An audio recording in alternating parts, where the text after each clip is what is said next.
Paano, di ba, paano yung naging realization nyo nung naging caretaker kayo of your own family? Ano yung mga naging sacrifice nyo? And gaano kabigat? Maaga to eh. Maaga sa akin yung sakripisyo. Pero kasi hindi din bago sa akin yun dahil breadwinner ako eh. So, I was a caretaker of my own family even before I had my different family, which is of course my husband and my children. So, I had to take care of my mama, namatay na, I had to take care of my 2 other siblings. And alam mo, lovingly so. Ang sakripisyo kasi, masakit lang yan pag di mo gusto yan gawin. Pero walang maliit na sakripisyo sa taong nagmamahal. So, ako siguro, the main takeaway ko for being the caretaker of my family is that, especially pagdating sa anak, they are not our children. Everything is borrowed. Lahat dapat i-cherish mo at this point. Today, we may be here. Tomorrow, wala. So, ako habang meron, pagpusayan, kapag kailangan magpahinga, i-honor din yun. And you know, being a caretaker of anything, you know, whether it is our Mother Earth, whether it is our children, or our caretaker of our own selves, no? Always honor the different seasons na pagdadaanan nito. So, iba-iba ang panahon. No, may mga panahon na mahusay tayo, may mga panahon na mahina tayo. But that is also a testament to the story of what we have to take care of. No? Ang pagiging caretaker naman, hindi ibig sabihin na ikaw ang pinakamahusay sa lahat ng caretakers. Ibig sabihin lang nun, on your own time, at your own pace, you are taking care of what you can. Ang lagi kong iniisip, kapag nag-aalaga ka or you are a caretaker of anybody, yourself, other people, or the environment of our home, always remember na take care only of what you can. Don't spread yourself too thinly because at the end of the day, yung inaalagaan mo ay maalagaan mo only if naalagaan mo rin yung sarili mo. So before anything, take care of yourself to be the best caretaker of anybody and anything in the world. Grabe mga wisdom nito. Ang sarap din ang sampal eh.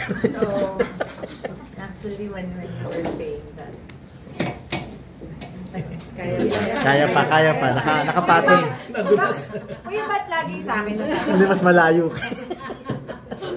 Dito, patong mo na kon. Parang barface. Totoo yan. Actually, as you were saying that, I'm also actually a breadwinner. I've been taking care of the family since I was 19, when my mother passed away. My dad was still working, but you know, I've had to take care of him and his wives.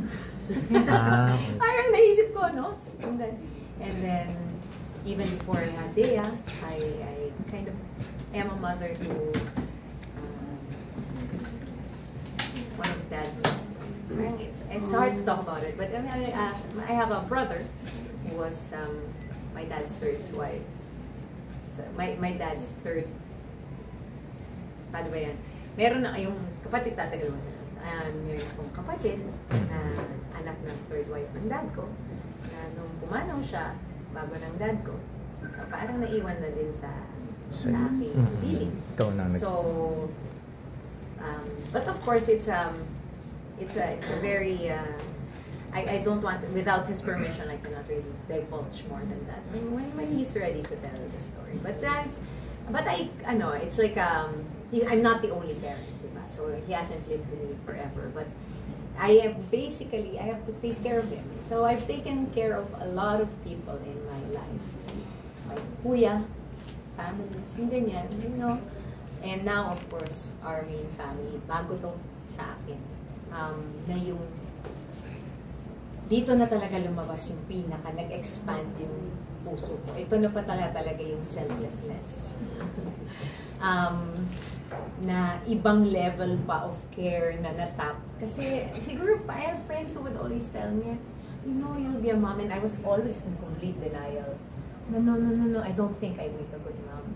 I'm scared to be a mom. I'm ganyan, afraid of the responsibility, not knowing that I was already nurturing and taking care of others in ways pala that were not the typical ways, you know. Kasi when you think of a mother, sometimes you just think the mother who birthed a child. But it's not just that. When you say you mother somebody or something, that means you are nurturing this being, no? And it could be a person, a pet, a plant. The whole point, or the environment, yeah. The whole point is you are nourishing and nurturing and guiding, hopefully, no? This person. And in that sense, we can actually be all mothers in that sense, no? Pero feeling ko, ito talaga yung first time ko sa buhay ko na fully na-embrace ko ang pagiging mother. And ang pagiging caretaker, talagang tinanggap ko na siya. And like what you said, I really love it, Dimples, na mahirap lang naman siya kapag, pag hindi mo gusto. And when, tao ka lang eh, may time na mapapagod ka talaga. And what I love is always reframe. So when I reframe the pagod to gratitude, then I realize, actually it's nice that we have the power to be able to take care of them, to nourish and nurture them. Doon gumagaan.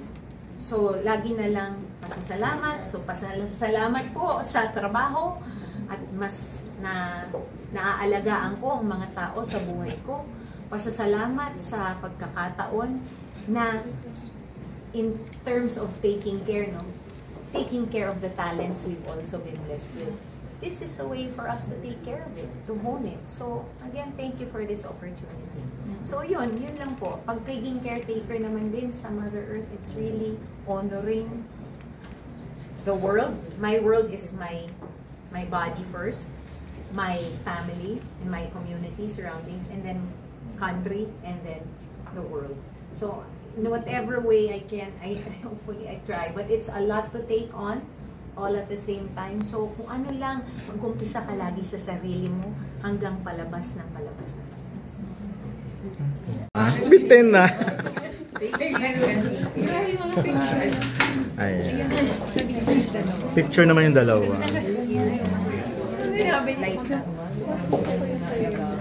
Uy, Dimples, kumusta na si Angel? Kumusta na si Angel? Nag-post ako ulit, pero nag-touch base kami ng Christmas. Like, people don't really fully palang kasi pop out. Oo. Kasi di ba, parang naging talk of the township because of Tweet X. Kasama ko sa video dahil marriage. Oo, pero okay. Okay na, nabawi na. Ayan. 1, 2, 3. Wala ko sino kasaya ko na dito. Diba? Sabi ko sa'yo na hindi. Yes. Dimples. Yes. Picture mo. Picture daw po. Ayan. So, ayan.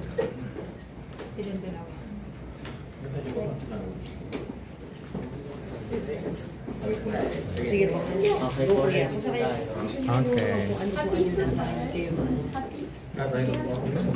Later ako siguro, I want to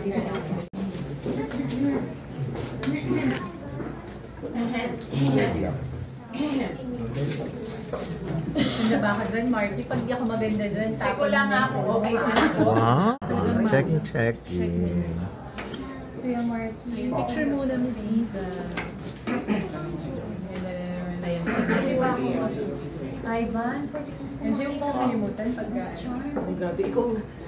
Hindi pa nga ako nakakasakay sa bago mo. kasi yung mga tao lagi bumababa.